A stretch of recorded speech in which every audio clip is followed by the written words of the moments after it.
Ano ang kaluwalhatian ng Diyos? Sasagutin namin ang tanong na ito sa bidyong ito. Marami ka pang matututunan sa aming website na gotquestions.org Tagalog. Ang kaluwalhatian ng Diyos ay ang kagandahan ng kanyang espiritu. Hindi ito isang panlupa o material na kagandahan, kundi kagandahan na nagmumula sa kanyang karakter at kung sino siya mismo.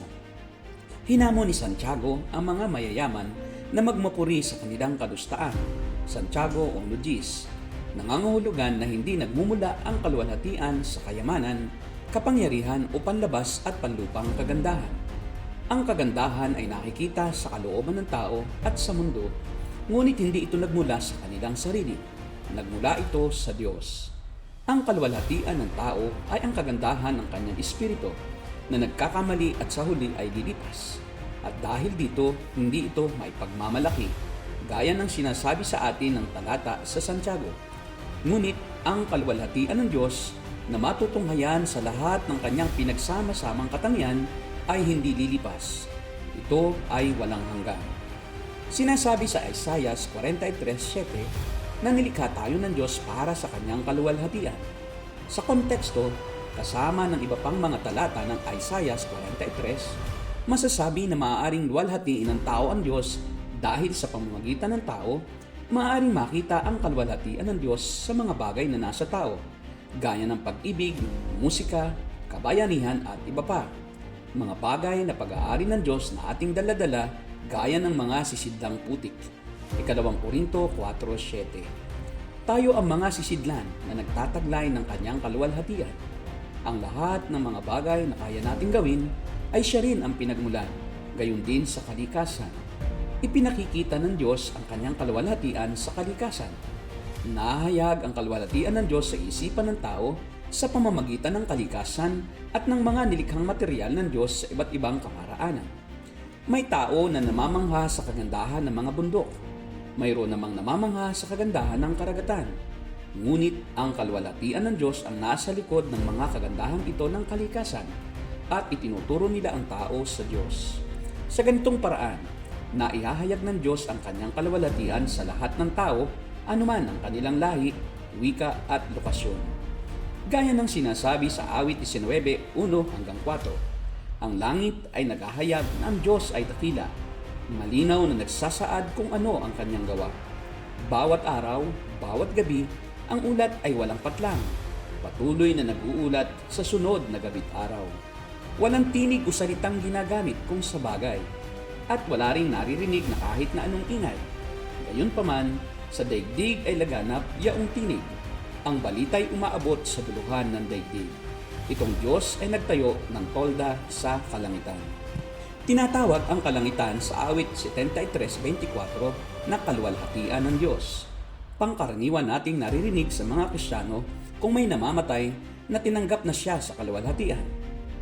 Isang salita na hango mula sa awit 73:24. Kung mamatay ang isang tunay na Kristiyano, dadalhin siya sa presensya ng Diyos at doon makikita niya ang kaluwalhatian ng Diyos. Dadalhin tayo sa lugar kung saan ang kagandahan ng Diyos ay literal na namamalagi at ang kagandahan ng kanyang espiritu ay naroroon dahil siya ay naroon. Muli, ang kagandahan ng kanyang espiritu o ang kanya mismong esensya ay ang kanyang kaluwalhatian sa lugar na iyon. Hindi nagmula ang kanyang kaluwalhatian sa tao o sa kalikasan. Sa halip, ito ay malinaw na matutunghayan gaya ng sinasabi sa 1 Korinto 13:12.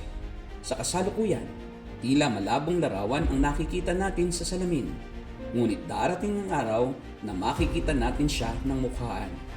Bagya lamang ang nalalaman ko ngayon, ngunit darating ang araw na malulubos ang kaalamang ito tulad ng pagkakilala sa akin ng Diyos.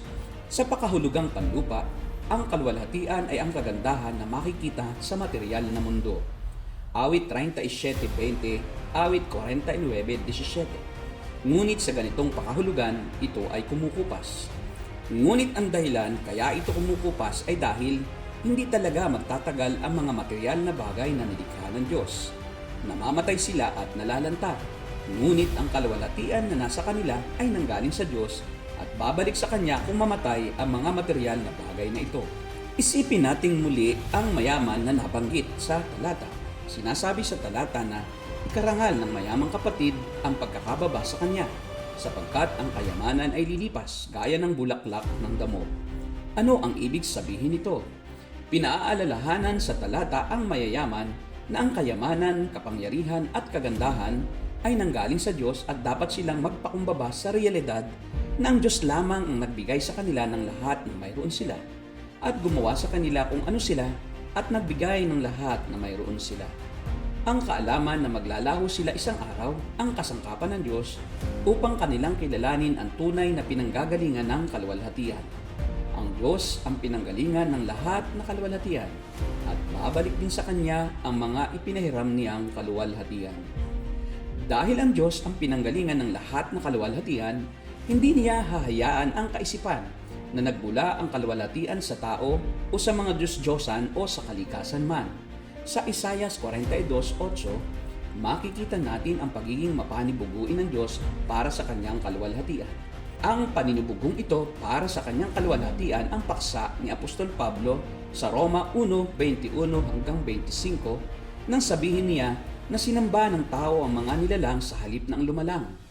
Sa ibang salita, bumaling ang tao sa mga bagay na nanghiram lamang ng kaluwalhatian sa Diyos at sa halip na ibigay sa Diyos ang nararapat na pagsamba at pasasalamat, sinamba nila ang mga hayop, puno at mga tao sa pag-aakala na ang kagandahan na nakikita nila sa mga ito ay nagmula sa kanilang sarili. Ito ang pinakapuso ng pagsamba sa Diyos-Diyosan at pangkaraniwang nangyayari sa mundo. Lahat ng taong nabuhay sa mundo ay nakagawa ng ganitong pagkakasala sa isang yugto ng kanilang buhay. Pinagpapalit natin ang kaluwalhatian ng Diyos sa kaluwalhatian ng nilikha. Ito ang pagkakamali na patuloy na ginagawa ng maraming tao. Ang pagtitiwala sa mga bagay na panlupa, relasyong panlupa at pagtitiwala sa kapangyarihan, talento, kagandahan o sariling katwiran. Ngunit sa paglalaho ng mga bagay na ito na laging tiyak na magaganap sa mga pansamantalang bagay, nabibigo ang mga taong ito.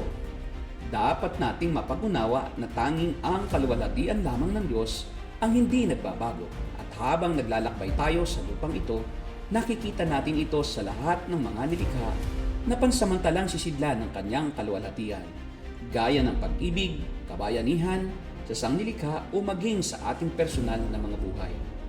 Ngunit ang lahat ng kaluwalhatian ay babalik sa Diyos sa bandang huli. At ang tanging daan tungo sa kaluwalhatian ng Ama ay ang kanyang anak na si Jesucristo. Matatagpuan natin ang mismong pinanggagalingan ng kaluwalhatian ng Diyos sa Kanya, sa kalangitan kung tayo ay na kay Kristo. Walang mawawala sa atin dahil ang kaluwalhatian ng lahat ng mga bagay na nagsisilipas sa lupa ay muli nating natagpuan kay Jesucristo. Iyan ang aming sagot sa tanong na, ano ang kaluwalhatian ng Diyos? Sa aming website na gotquestions.org Tagalog, mababasa mo ang pagtalakay sa iba't ibang paksa at mga inirerekomenda naming babasahin. Kung nakatulong sa iyo ang video nito, click ang thumbs up at subscribe button. Kung gusto mong mapanood ang aming mga susunod na video, i-click ang bell at panoorin ang mga susunod na sagot sa iba pang mga tanong.